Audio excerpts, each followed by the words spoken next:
Hello friends, this is SP. Welcome to Digamanch. We are present here with another new session, that is 200 important questions series of CDP, यानी कि child development and pedagogy के यानी कि 200 questions की series को हम continue कर रहे थे, जिसके पार्ट 3 हो चुके हैं। आज जो हम करने वाले हैं वो पार्ट 4 रहेगा, क्योंकि पार्ट 3 आए हुए काफ़ी समय हो गया।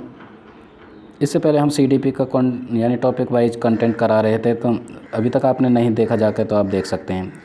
ओके फ्रेंड्स, ये जो क्वेश्चन है कुछ बेस्ट सेलेक्टिव क्वेश्चन है जो आपको हेल्प करेंगे आपके अंडरस्टैंडिंग, आपकी समझ को बेहतर, या किस तरह से क्वेश्चन को सॉल्व करते हैं उस तरह समझ को बेहतर बनाने में आपकी हेल्प करेंगे।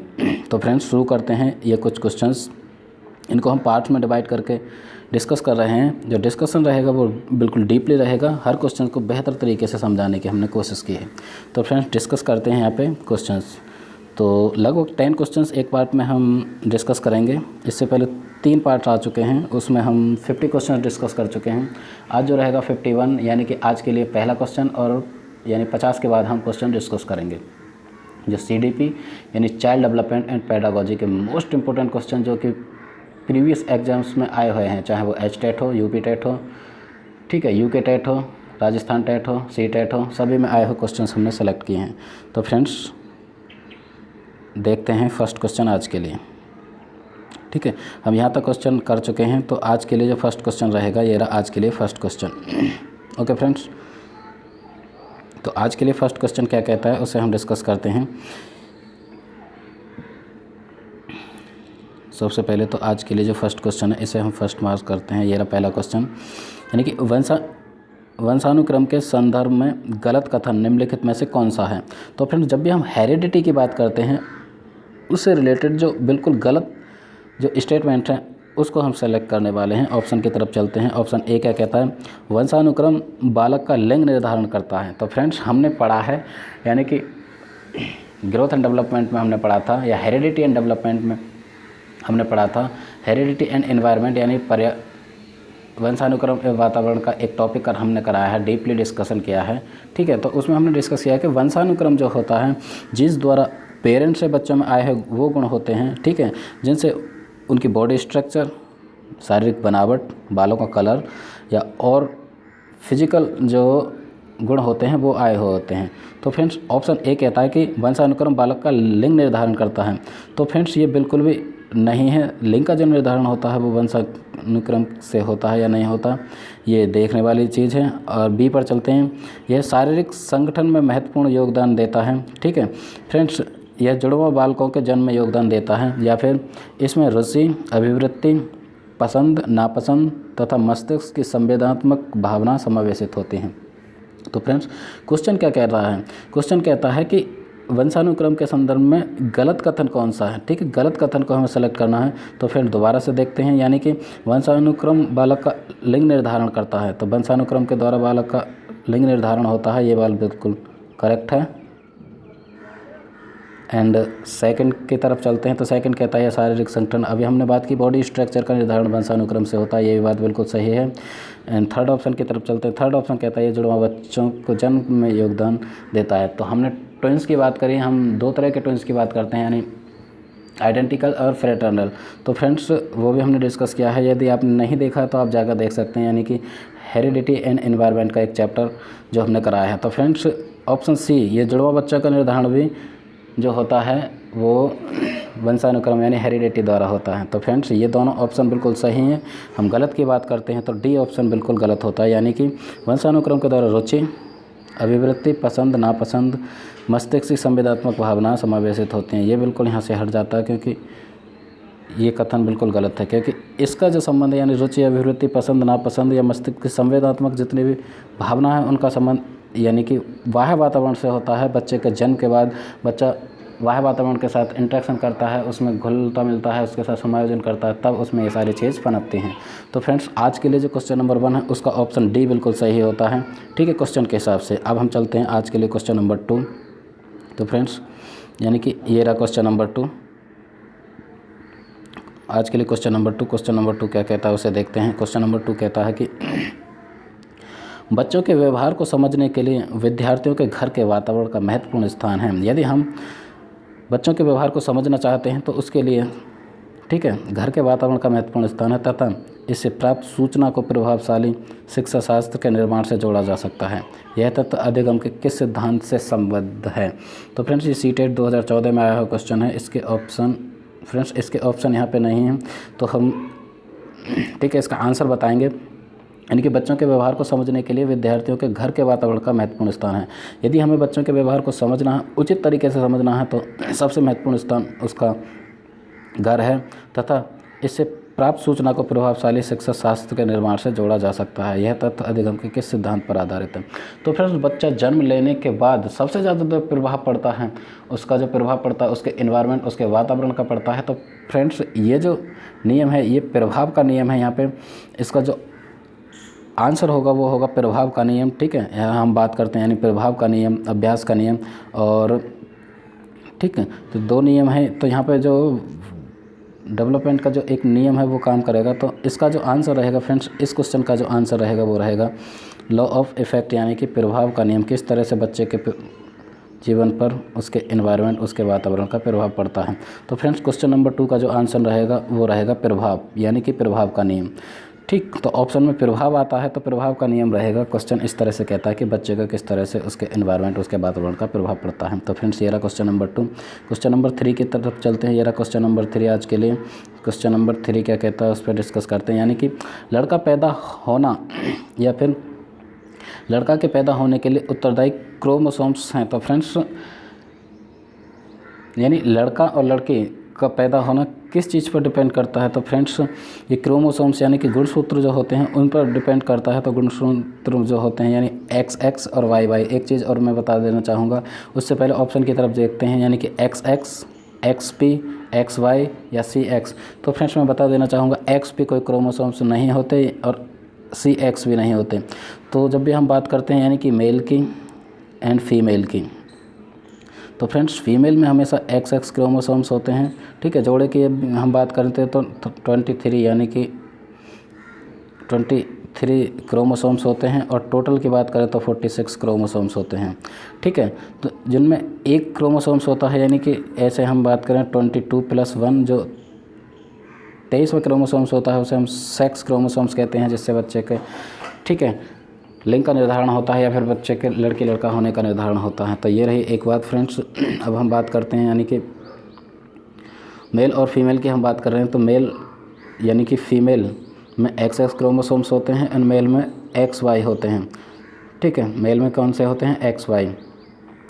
तो फ्रेंड्स यदि XX क्रोमोसोम्स मिलते हैं, ठीक है, XX क्रोमोसोम्स मिलते हैं तो यानी कि लड़की गर्ल का जन्म होता है। यदि XY क्रोमोसोम्स मिलते हैं यानी XY क्रोमोसोम्स के जोड़े से यानी कि लड़का का जन्म होता है। तो फ्रेंड्स यहाँ पे लड़के के पैदा होने के लिए उत्तरदायी क्रोमोसोम्स की बात की गई है।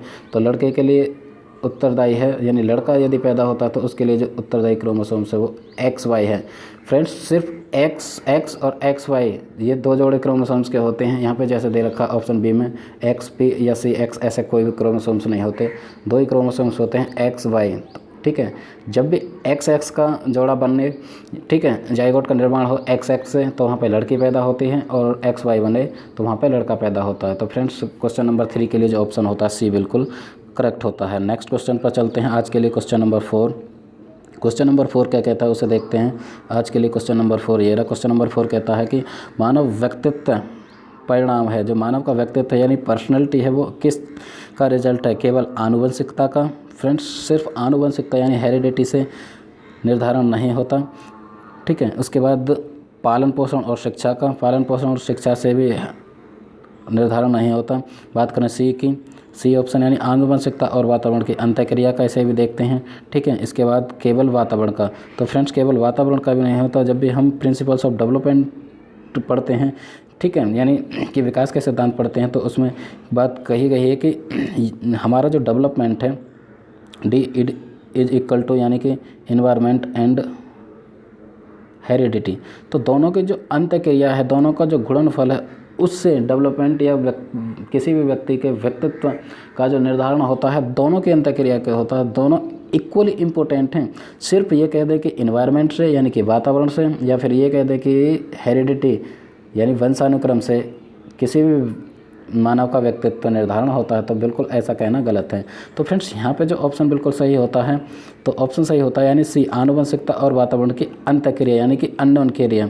ठीक है, अननोन क्रिया से मतलब है कि दोनों का मिला जुला रूप, दोनों का ही उचित मात्रा में योगदान होता है, दोनों का इक्वली योगदान रहता है, किसी का कम ज़्यादा हम बिल्कुल भी नहीं कह सकते। तो फ्रेंड्स मानव का व्यक्तित्व जो निर्धारण होता है वो आनुवंशिकता और वातावरण की अंतःक्रिया से होता है। तो फ्रेंड्स ये रहा क्वेश्चन नंबर 4 आज के लिए। क्वेश्चन नंबर 4 का जो ऑप्शन यानी कि आंसर बिल्कुल सही होता है वो रहा सी, यानी कि आनुवंशिकता और वातावरण की अंतःक्रिया। ये फ्रेंड्स अक्सर ये क्वेश्चन अक्सर पूछा जाता है, इसलिए आपको ध्यान रखना है कि डेवलपमेंट जो होता है यानी व्यक्ति का डेवलपमेंट होता है एनवायरनमेंट इक्वल, ठीक है, इज इक्वल यानी E × H यानी कि वातावरण और हेरिडिटी दोनों के अननोन क्रिया, दोनों का गुणनफल होता है। इस तरह से ऑप्शन में गुणनफल भी दे दिया करता है। तो फ्रेंड्स ये रहा क्वेश्चन नंबर 4। क्वेश्चन नंबर 5 की तरफ चलते हैं। क्वेश्चन नंबर 5 क्या कहता है आज के लिए? क्वेश्चन नंबर 5 कहता है कि निम्नलिखित में से कौन सा कथन सत्य है, यानी कि विच स्टेटमेंट्स इज ट्रू। बहुत सारे स्टेटमेंट्स यानी कि 4 ऑप्शन है, उसमें से कौन सा सत्य है। ठीक है, तो देखते हैं हम। यानी गोद लिए गए बच्चों का वही बुद्धि लब्धांक IQ होता है जो गोद लिए गए उनके सहोदर भाई बहनों का होता है। तो फ्रेंड्स यानी कि IQ की बात की गई है कि कोई भी बच्चा हमने गोद लिया तो उनका जो IQ होता है उनके भाई बहनों के समान होता है। ठीक है, या फिर ये कहें अनुभव मस्तिष्क के विकास को प्रभावित नहीं करता, या फिर ये कहें विद्यालयीकरण का बुद्धि पर कोई प्रभाव नहीं पड़ता। तो फ्रेंड्स हम ऑप्शन ए की तरफ से चलते हैं। तो बिल्कुल ऐसा भी नहीं है कि एक बच्चा हमने गोद ले लिया, ठीक है, उसका IQ लेवल कितना है, ठीक, हमने यदि उसका मेजरमेंट कराया तो हमने पाया कि इसका IQ लेवल इतना है। ठीक है, कुछ भी हो सकता है, और उसके जो और भाई बहन हैं उनका IQ लेवल इक्वल है। तो फ्रेंड्स IQ लेवल की जब भी बात करें, इंडिविजुअल डिफरेंसेस की बात करते हैं, चाहे वो ट्विंस जुड़वा बच्चे हों, उनका IQ लेवल भी डिफरेंट हो सकता है। इक्वल होना ज़रूरी नहीं है, यानी कि एक IQ लेवल 2 बच्चों का होना बिल्कुल ज़रूरी नहीं, चाहे वो सगे भाई बहन हो चाहे वो जुड़वा हो, तो डिफरेंट होता ही होता है। इसके बाद बात करें कि नेक्स्ट यानी कि अनुभव मस्तिष्क के विकास को प्रभावित नहीं करता। तो अनुभव एक्सपीरियंस जो होता है मानव मस्तिष्क के विकास को प्रभावित करता है, तो यहाँ पर नहीं की बात की गई, ये ऑप्शन भी हट जाता है। विद्यालयीकरण का बुद्धि पर कोई प्रभाव नहीं पड़ता। फ्रेंड्स विद्यालयीकरण यानी कि बच्चा जब स्कूल जाने लगता है तो उसके बुद्धि पर कोई प्रभाव नहीं पड़ता, ऐसा ऑप्शन कहता है, लेकिन प्रभाव पड़ता है, क्योंकि जब भी हम डेवलपमेंट की बात करते हैं तो स्कूल जाने के बाद, समाज में जाने के बाद ही बच्चे का डेवलपमेंट निर्धारण होता है, क्योंकि वो बहुत सारी चीज़ें सीखता है, उसका चाहे सामाजिक विकास हो, भाषा विकास हो, मेंटल एबिलिटी यानी कि बौद्धिक विकास हो, सारे के सारे विकास स्कूल जाने के बाद ही निर्धारित होते हैं। तो ये ऑप्शन भी यहाँ से हट जाता है। नेक्स्ट डी की बात करते हैं, यानी आनुवंशिक बनावट व्यक्ति की परिवेश की, ठीक है, गुणवत्ता के प्रति प्रत्युत्तरात्मकता को प्रभावित करती है।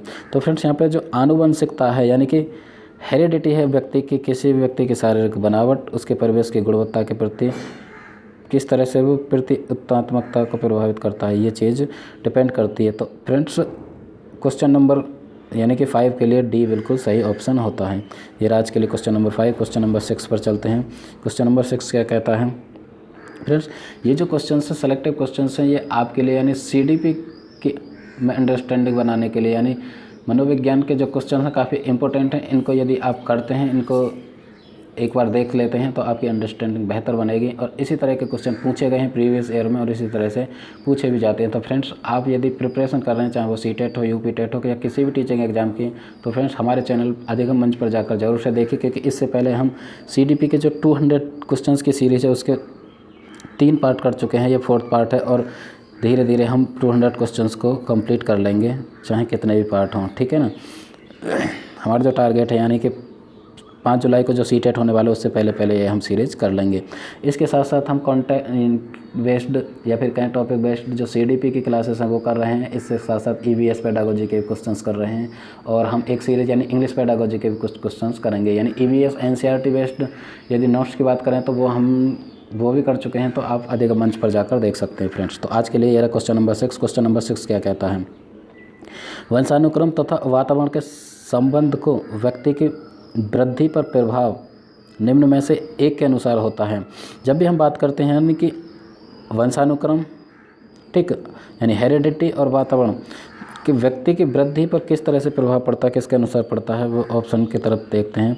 यानी वंशानुक्रम व्यक्ति को प्रभावित करता है, सीधी सी बात है, वंशानुक्रम भी व्यक्ति को प्रभावित करता है।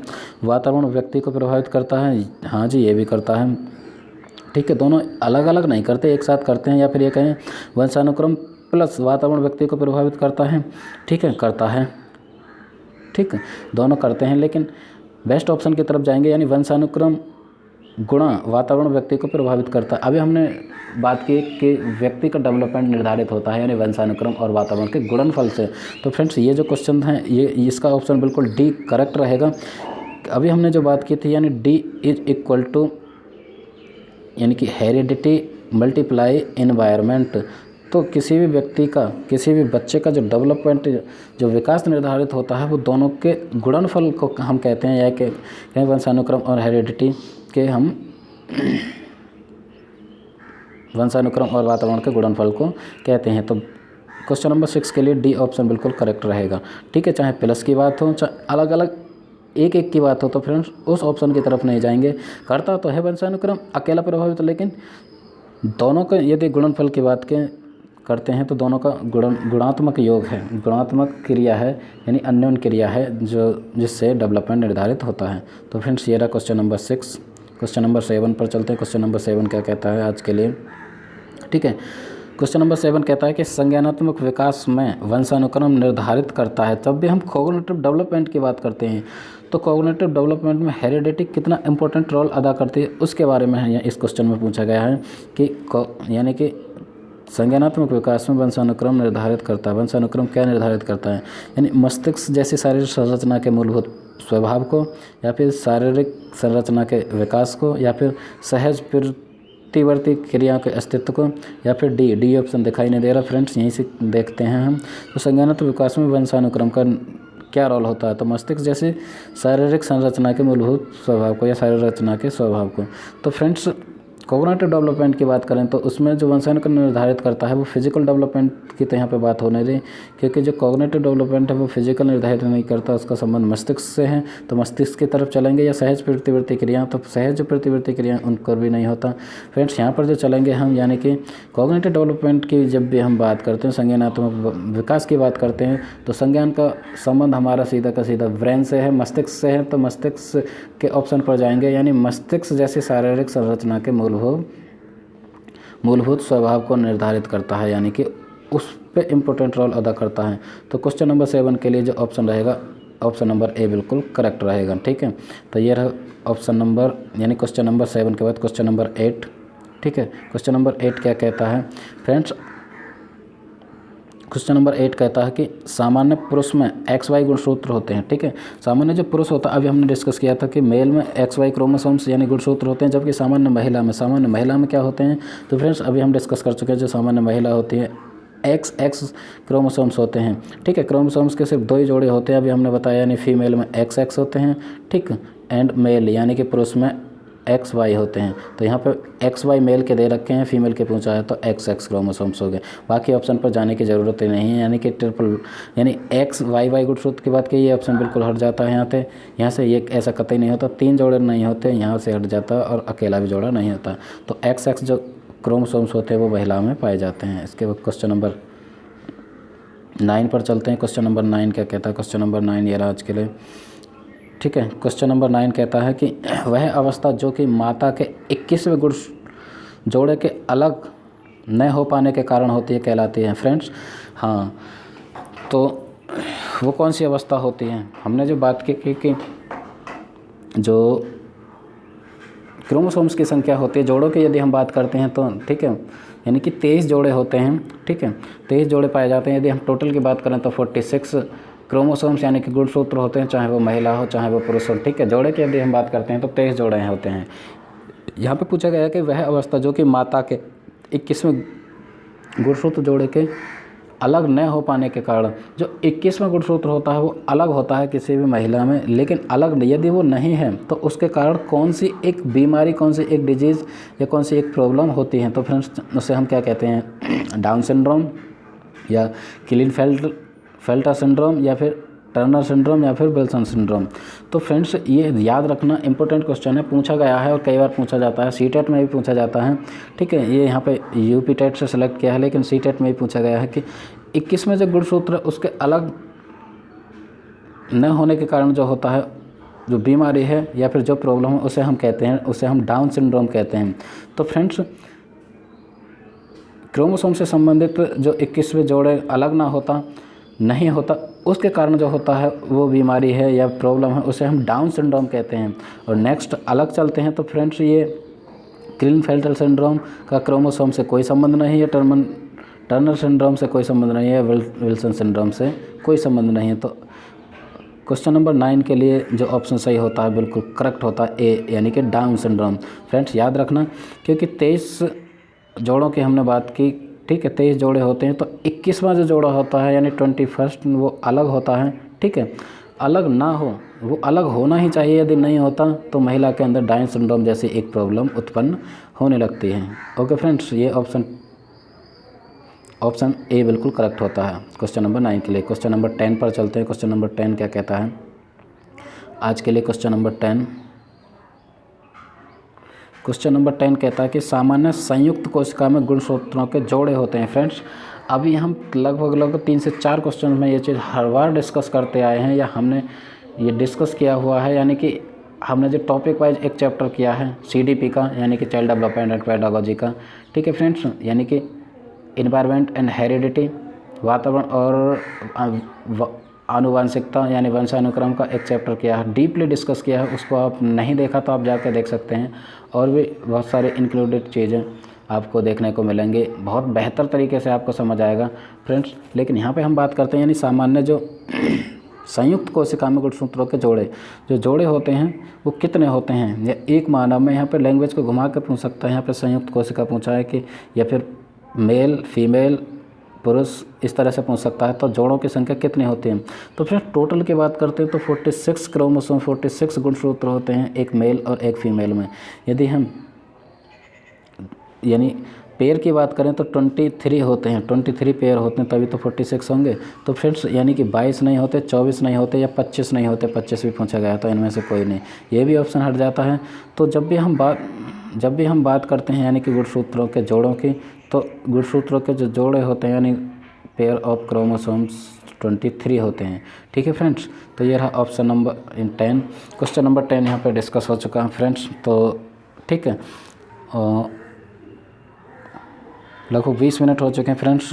5 क्वेश्चन और कर लेते हैं, क्योंकि हम 200 क्वेश्चंस की सीरीज़ चला रहे हैं तो काफ़ी सीरीज़ हो जाएंगे, इसलिए हम 5 क्वेश्चन और कर लेते हैं, क्योंकि सेशन अभी थोड़ा 20 मिनट का ही हुआ है, तो 5 क्वेश्चन और करेंगे।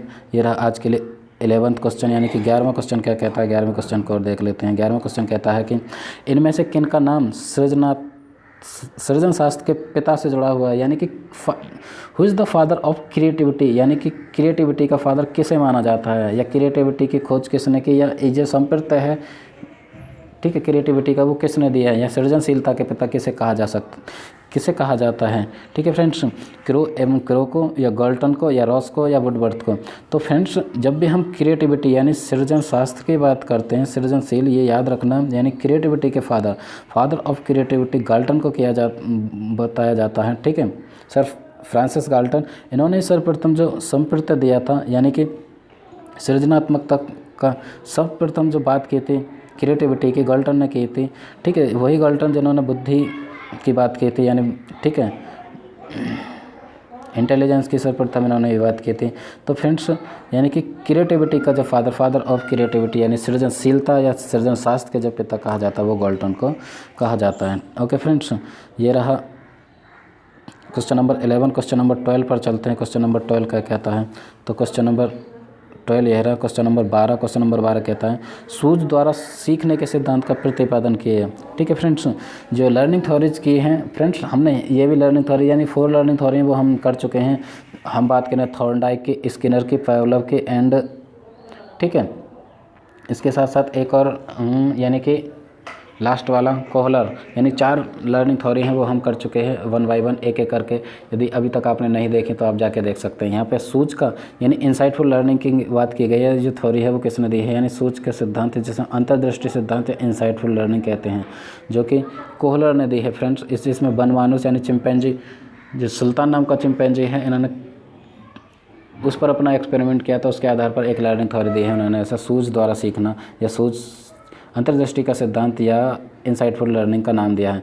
तो फ्रेंड्स ऑप्शन बी बिल्कुल करेक्ट होता है। ये जो थ्योरी है वो कोहलर ने दी है, ठीक है। ये बिहेवियरिज्म यानी कि व्यवहारवाद पर आधारित है, ठीक है। कोहलर बिहेवियरिज्म यानी नहीं, कोहलर गेस्टाल्टवाद से संबंधित है, सॉरी बिहेवियरिज्म नहीं। ये जो थ्योरी है सूच का सिद्धांत इंसाइटफुल थ्योरी जो है यानी गेस्टाल्टिज्म यानी गेस्टाल्टवाद पर आधारित है, क्योंकि कोहलर गेस्टाल्टवाद से संबंधित हैं। इन्होंने गेस्टाल्टवाद में बहुत सारा योगदान दिया। जब भी हम बात करते हैं थॉर्नडाइक, तो फ्रेंड्स थॉर्नडाइक ने जो थ्योरी दी है वो है प्रयत्न एवं भूल का सिद्धांत, यानी कि प्रयत्न एवं भूल का सिद्धांत दिया है। इन्होंने जो अपना एक्सपेरिमेंट किया था एक यानी कि कैट पर किया था। तब भी हम पावलोव की बात करते हैं तो पावलोव ने जो क्लासिकल कंडीशनिंग थ्योरी दी है यानी कि शास्त्रीय अनुबंधन का सिद्धांत दिया है, ठीक है। वुडवर्थ ने कोई भी थ्योरी नहीं दी, सिर्फ इन्होंने बहुत सारा काम किया है। तो ये रहा यानी कि क्वेश्चन नंबर 12 का जो आंसर है वो बी कोहलर बिल्कुल करेक्ट होता है। अब हम चलते हैं क्वेश्चन नंबर 13। क्वेश्चन नंबर 13 क्या कहता है, क्वेश्चन नंबर 13 को देखते हैं। क्वेश्चन नंबर 13 कहता है, क्वेश्चन नंबर 13 कहता है प्याजे मुख्य रूप से किसके अध्ययन के लिए जाने जाते हैं। तो जिन प्याजे की जब भी हम बात करते हैं तो इनका इम्पोर्टेंट रोल है। प्याजे से 2 से 3 क्वेश्चन तो हर टीचिंग एग्जाम, चाहे वो सी टेट हो, यूपी टेट हो, एम टेट हो, राजस्थान टेट हो, बिहार टेट हो, यूपी सुपर टेट हो, केवीएस, एनवीएस, कोई भी टीचिंग से रिलेटेड एग्जाम हो, ऐसा हो ही नहीं सकता कि प्याजे से कोई भी क्वेश्चन आए। 2 से 3 क्वेश्चन तो ऑब्वियस हैं, हमेशा पूछे ही जाते हैं। तो फ्रेंड्स प्याजे ने मुख्य रूप से किसके अध्ययन के लिए जाने जाते हैं, प्याजे ने किसका अध्ययन किया है। तो फ्रेंड्स किसके अध्ययन किया है प्याजे ने, उसके बारे में हम बात करते हैं। यानी भाषा विकास, यौन विकास, या फिर संज्ञानात्मक विकास, या फिर सामाजिक विकास। तो फिर फ्रेंड्स जिन प्याजे की बात करते हैं तो प्याजे कॉग्निटिव डेवलपमेंट की बात करते हैं, यानी कि एक बच्चे का संज्ञानात्मक विकास किस तरीके से होता है। उन्होंने संज्ञानात्मक विकास के निर्धारण के लिए 4 स्टेजेस दिए हैं, ठीक है, जो काफ़ी इंपॉर्टेंट है, उनसे क्वेश्चन पूछे जाते हैं।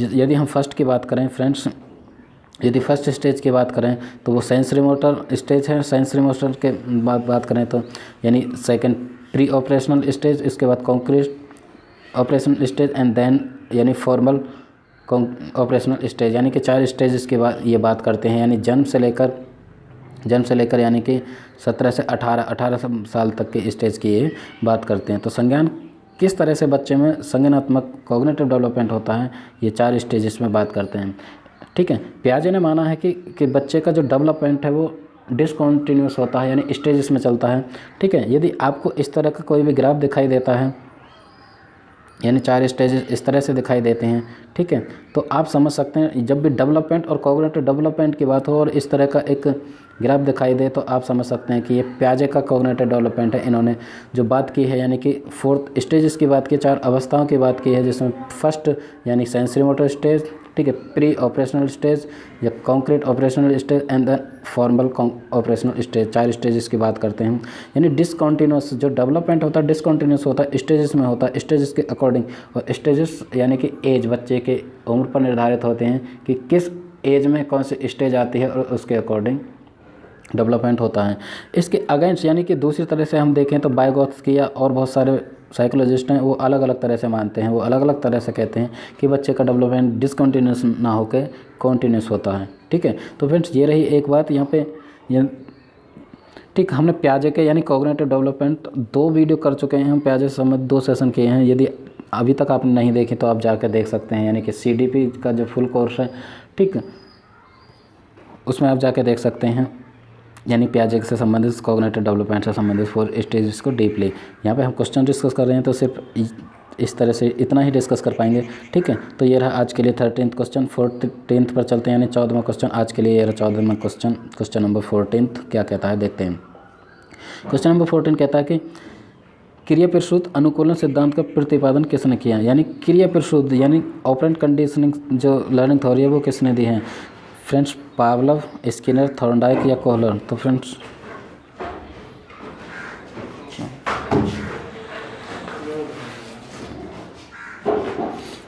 जो क्रिया प्रसूत अनुकूलन का सिद्धांत है वो स्किनर ने दिया है फ्रेंड्स। ये रहा स्किनर जिन्होंने चूहे पे अपना एक्सपेरिमेंट किया। एंड नेक्स्ट आज के लिए 15th लास्ट क्वेश्चन रहेगा। लास्ट क्वेश्चन को डिस्कस करते हैं आज के लिए। जो 15th क्वेश्चन यानी 15वां क्वेश्चन रहेगा ये रहा, यानी स्पेस संबंध प्रतिक्रिया सिद्धांत में पावलोव ने प्रयोग किया। यानी कि पावलोव का जो क्लासिकल कंडीशनिंग थ्योरी है उन्होंने किस पर अपना एक्सपेरिमेंट किया? तो फ्रेंड्स पावलोव ने कुत्ते पर अपना एक्सपेरिमेंट किया। चूहे की बात करें तो चूहे पर स्किनर ने किया, बिल्ली पर थॉर्नडाइक। ठीक है, तो ये रहा आज के लिए 15th यानी कि लास्ट क्वेश्चन। फ्रेंड्स ये रही 200 क्वेश्चंस की सीरीज जो CDP से रिलेटेड है। इसका 4th पार्ट हमने किया जिसमें लगभग 15 क्वेश्चन डिस्कस किए। Okay friends, thanks for watching, that was